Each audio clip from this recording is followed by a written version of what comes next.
Hello everyone, good evening. I'm Shreya Dhoundial. Today, two terrorists walked into the Sangam school in Srinagar and at gunpoint asked the teachers present there to identify themselves. Their I-cards were checked. The Sikh principal, Satinder Kaur, and a Kashmiri Pandit teacher, Deepak Chand, were asked to step out. Then, they were shot dead in cold blood. They were killed because they are minorities in Kashmir. Just like chemist M.L. Bangru was, just like jeweler Satpal Nishchal was, just like restaurant owner Akash Mehra was. These are targeted killings. Minorities in Kashmir see it for what it is, an attempt by Pakistan-based terrorists to convey the message in blood that they are still around and can strike at will. Is this a rerun of the 1990s, when 70,000 Kashmiris were forced to flee their homes with a gun on their head? Why has the abrogation of Article 370 been seen as an instrument of demographic change in the valley? And is the spate of killings in Srinagar also a reflection of the administration's failure, a policing failure? We are looking at all of that over the next 30 minutes right here on Debrief. Let's start first with what happened. Makhan Lal Bindru, a Kashmiri Pandit. Virendra Paswan, a Hindu migrant. Satinder Kaur, a Sikh school principal. And Deepak Chand, a Kashmiri teacher. 3 days, 3 cowardly attacks. 4 members of the minority community gunned down in cold blood. In total, 7 civilians have been murdered since last Saturday. This is the Sangam school where this incident has happened, where 2 teachers have been shot, one a woman and another male from Jammu. Clearly, Director General of Police has come. He along with policemen are taking stock of the situation. उसी शोर के उसके बाद ही मतलब हमने gun shot सुने मतलब हम शॉक हो गए कि ये गन शॉट्स कैसे हम बाहर नहीं निकल पाए उस टाइम प्रिंसिपल मैम थी और एक था टीचर ये यहाँ बाहर बैठे हुए थे इन कुर्सियों पर बैठे जी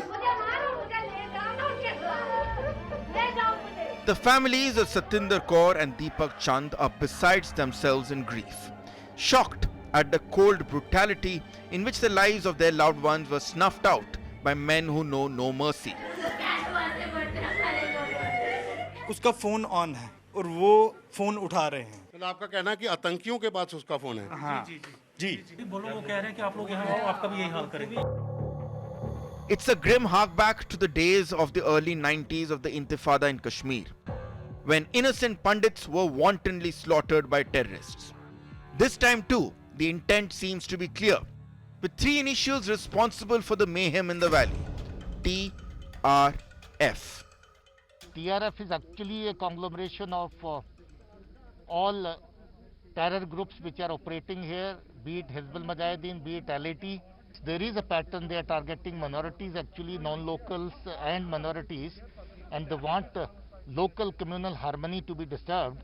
ये एक साजिश है और ख़ास करके वो जो बाहर से लोग जो माइग्रेंट हुए थे उनको वापस लाने की जो प्रक्रिया चल रही है केंद्रीय सरकार की तरफ से उसको ये ख़राब करने की कोशिश की जा रही है, लेकिन इससे उस मूव पर कोई इफेक्ट पड़ेगा ऐसा नहीं है और जल्द ही वहाँ पर हमारे हिंदू भाई जो वहाँ से माइग्रेट होकर के गए थे उनको दोबारा बसाया जाएगा.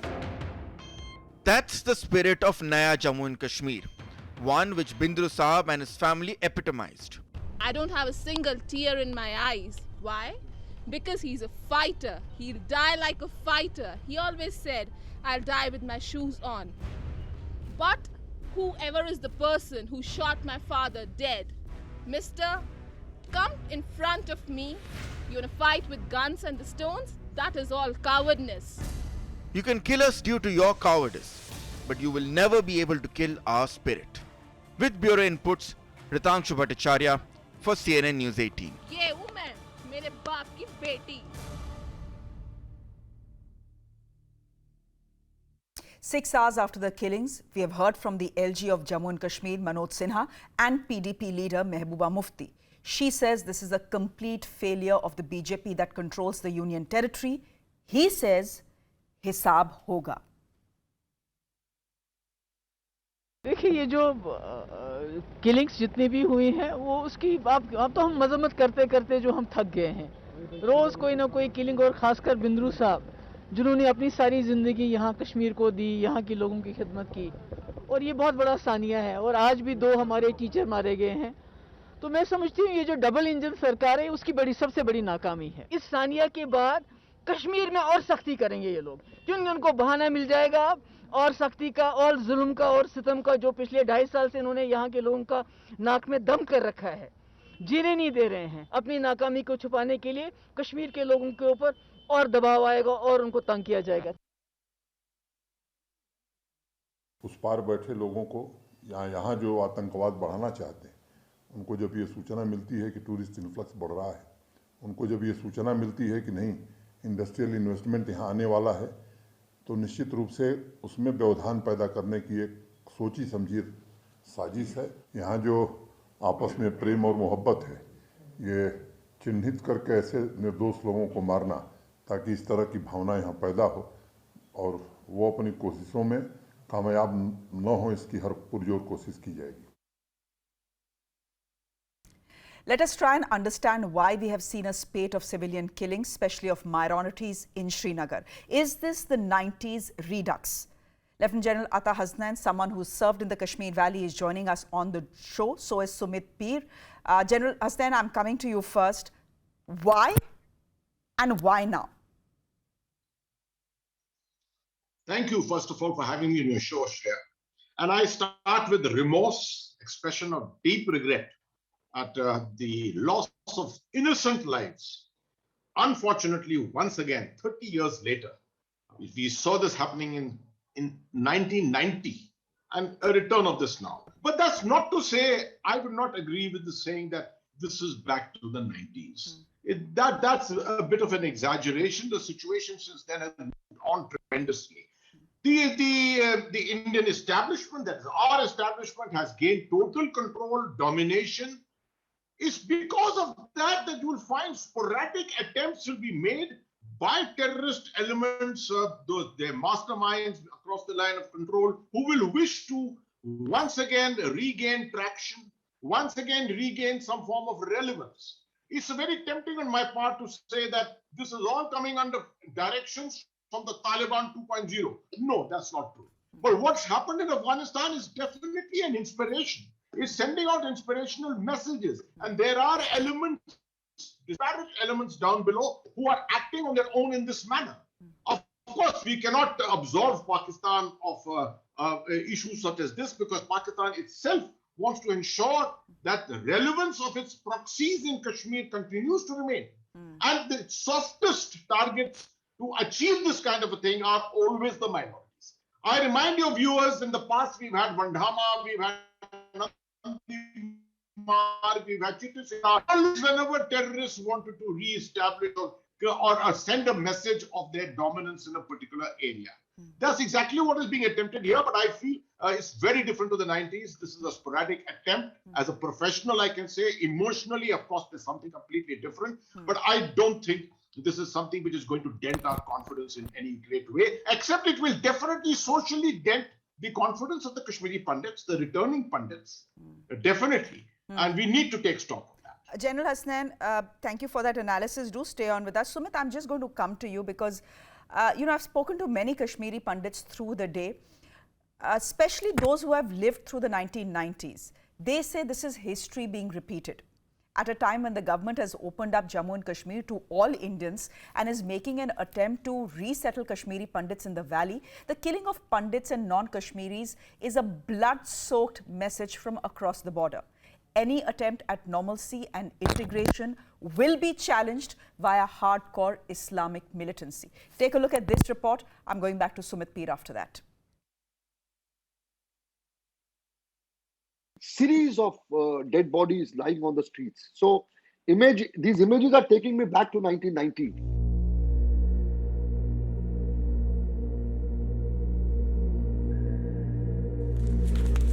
The spate of killings of Kashmiri Pandits and Sikhs in Srinagar have brought back bitter memories of the 90s for a generation that was forced to flee their homes, never to return.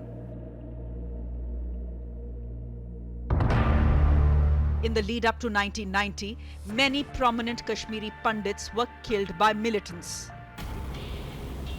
Threatening slogans blared over loudspeakers from mosques, asking them to leave. On January 20th, 1990, the first batch of Pandits packed their belongings and left the valley. As the targeted killings grew, so did the exodus. Over 70,000 Kashmiri Pandits fled their homeland in just 2 years between 1990 and 1992. 400 were killed. Their properties were vandalized or quickly sold to Kashmiri Muslims. M.L. Bindru had the choice to leave. But he and around 800 Hindu families decided to stay on. Better to die in their beloved Kashmir than to live as refugees in their own country. हमारे शैतानों ने उसे मार डाला है। जब लोग यहाँ से भाग गए, वो नहीं भागा, वो यहीं रहा। Bindru is the third Kashmiri Pandit to have been shot dead in the valley since 2020. The terror outfit that shot him point blank called him an RSS stooge. On June 2nd, Rakesh Pandit, a BJP leader, was killed by militants in Tral. Ajay Pandit, a Congress party sarpanch, was killed in Anantnag last year. According to official data, at least 25 civilians, including 3 non-local residents and 2 Kashmiri Pandits, have been killed this year alone. Are the recent killings meant to prevent Kashmiri Pandits from returning to their homeland as part of the centre's ambitious rehabilitation plan? 44,000 Kashmiri पंडित, मैं आज उनको बताना चाहता हूँ, यही नरेंद्र मोदी जी के शासन में कश्मीरी पंडितों को, हर परिवार को राहत कार्ड जिसके पास है उसको कश्मीर घाटी में घर के साथ 2022 के साथ हम बसा देंगे और वर्षों पुराना हमारा स्वप्न समाप्त। Successive governments have promised to resettle Pandits in the valley, but nothing concrete has materialized. There was much optimism after the Modi government abolished Jammu and Kashmir's special status. It is clear the targeted killings of Kashmiri Pandits by Islamist groups are meant to dampen that optimism and bring back the ghost of the 90s to the valley. In New Delhi, with NC Satpathy, I'm Shreya Dhoundial. There have been voices coming in from Srinagar that have said that while Pakistan needs to be blamed, and the DGP of Kashmir is on record to say that this is, the incidents that we are seeing are being sponsored from across the border, and that point is very well taken, there is an administrative failure here as well. There is a policing failure here as well, sir. Shreya, well, I don't know whether you can classify that as an administrative failure. I would suppose people would be actually meaning a failure of security. Correct. But I would like to just point this out. When you see the security forces are responsible for the security environment, there's no doubt. At no stage can you ever say that you have zero infiltration or you have zero hinterland incidents or things like that. Can we ever claim that in Delhi that the policing has produced zero criminal acts in Delhi or in Hyderabad or in Mumbai? No, it's not possible. The security environment is based upon the threats which exist there. So the threats have been marginalized, well, 500 times since what existed in the 90s. What was the quantum of terrorists that time? See the quantum of terrorists today, less than 100. But having said that, there is no doubt about it that the security establishment's duty, their task and their job is to ensure the creation of an environment by which it becomes near impossible for the terrorists to function. Have they achieved that? No. It's not possible yet in this 2.5 years, 5th of August, it's not been possible. There is still local recruitment. There is still elements of infiltration going on. There are ideologues which are there very much at the moment. There are financial circuits and overground workers. Have all these been neutralized? No, it's not possible to do it in 2.5 years. Therefore, speaking as a realist and speaking as a professional, not going into motives on this, I would say you can expect this to happen. You can expect this to happen again. Right? And this is the way in which the terrorists will attempt to manifest the traction that is necessary for them to remain relevant This is the way they will do it. This is the way the Pakistanis will do it. And our security forces will go 100 times. They will go overboard on ensuring this kind of a security. But somewhere they will be leakages. And unfortunately, this is what happens. The softest targets, the easiest targets to objectives to target are the minorities. And that's a very unfortunate. You know, what these targeted killings are also showing us is a change in pattern of the modus operandi of terrorists in the Kashmir Valley. Sumit, you want to come in here and then I can probably expand on the point I'm making. Go ahead. The point here is that I completely agree with what General Saab is saying. Always minorities will be picked up because that has news value and that makes Pakistan and ISI relevant. My only humble submission to the professionals like General Saab is who are best at doing their job. Sir, hit ISI where it hurts them the most. The cost and implication of these killings has to go up to Rawalpindi or wherever it matters. They are the best people to decide. I have no idea and authority on that. But they should know if something happens here, a much bigger bang will happen to the nears and dears or their valuable or tacit assets, which they still hold valuable and near to their heart. India has to retaliate not only in Kashmir, but wherever and whoever it is necessary, take them out and take them out mercilessly. And overground workers, terrorist sympathizers and terrorists, there is no difference in my opinion, ma'am. I have been making this point 5 years. Overground worker is a terrorist is a terrorist, and terrorist sympathizer is a terrorist, is as good as a terrorist. And especially the people who will come on TV panels to give them intellectual cover fire, they will blame everybody except that goddamn bloody terrorist who pulled the gun. They will not blame him. They will blame everybody. This has to stop. This hypocrisy has to be called out. General Hasnan, I completely agree with Sumit there. Look at, for example, the TRF, the organization, the terror organization that has been behind most killings post the abrogation of Article 370. We understand that it is a cover for the Lashkar, but these are made up mostly of overgrown workers. Overground workers, I beg your pardon. And the pattern we are seeing is not the big arms that the Lashkar uses, but small arms like pistols, which are easy to hide. So you just go into Sangam school, two of you, take out a pistol from your pocket, shoot dead people you want to after you have identified them, and run away. Shreya, absolutely. You see, 30 years of terror in Kashmir has actually witnessed a tremendous dynamism in the manner in which it has been conducted. If you remember, there was no such thing as street protests in the 90's. That all emerged in 2008. The amount of terrorists that you had existing together, you used to find them operating in 15s and 16s and 20s earlier. Subsequently, it came down to 3s and 4s. So there is a very dynamic nature of terror based upon the capability at any one time. What you're seeing is one of the reasons is that the strength of the terrorists has been reduced to such an extent. Correct. The weaponry available with them has been reduced to a very great extent. The most important aspect about the TRF is that it's a question of obfuscation. You see, in terrorist tactics, in their strategy, obfuscation is very important. It must not appear, the adversary must not be able to target and focus on a specific objective, a specific target within the terrorist organization. And this is how it achieves it. A very important aspect also is the fact he doesn't bear an Islamic name. No Lashkar-e-Toiba, no Jaish-e-Muhammad, Hizbul Mujahideen. He's carrying a typical English name, Resistance. And this is the projection to the FATF, with all the surveillance of the FATF over the years which has gone on. This is a very important aspect of it. And the whole idea behind this here is to disturb the communal harmony. Prevent the return of the Kashmiri Pandits. If they can do this with the acts by two people carrying two pistols going into a school, then obviously why would they want to do a Pulwama? They can achieve this doing it this. So this is the manner in which they operate.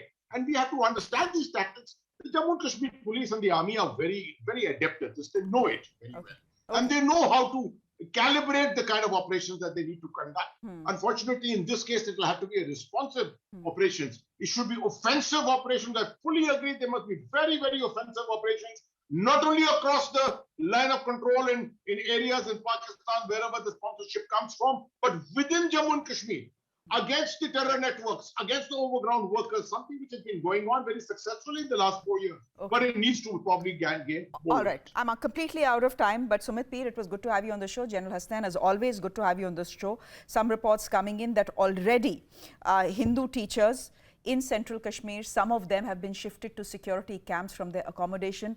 But is this a long-term solution really? Not really.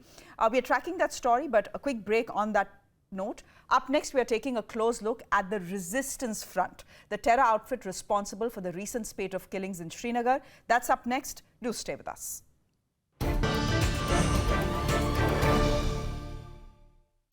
Post the abrogation of Article 370 in Jammu and Kashmir, the name of the Resistance Front has cropped up with almost every attack and killing.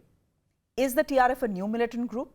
No, it isn't. It is just the Lashkar giving itself a new name to avoid its lord and master Pakistan from getting into trouble with the FATF over terror financing. Most of its 30-odd cadre are local boys, though there is a Pakistan element to it as well. Here is what else we know of the TRF.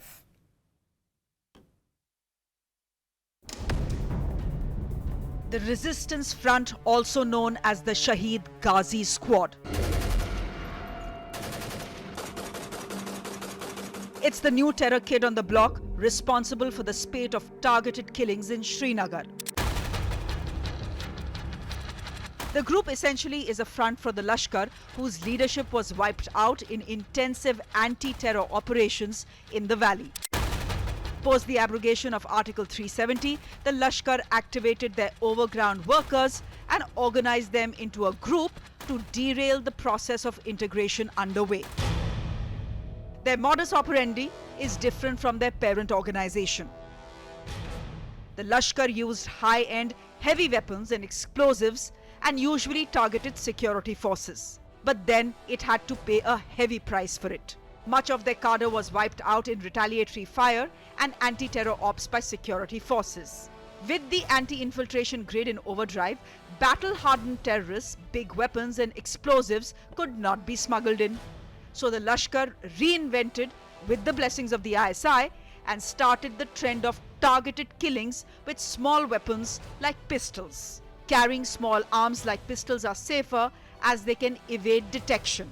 Plus, when you target unarmed innocent civilians, teachers and traders and chemists like ML Bindru, there is no fear of an immediate fireback. The goal of instilling fear and panic in the hearts of Hindus and Sikh minorities or non-locals or those working for the state is achieved with minimum expenses, training and effort.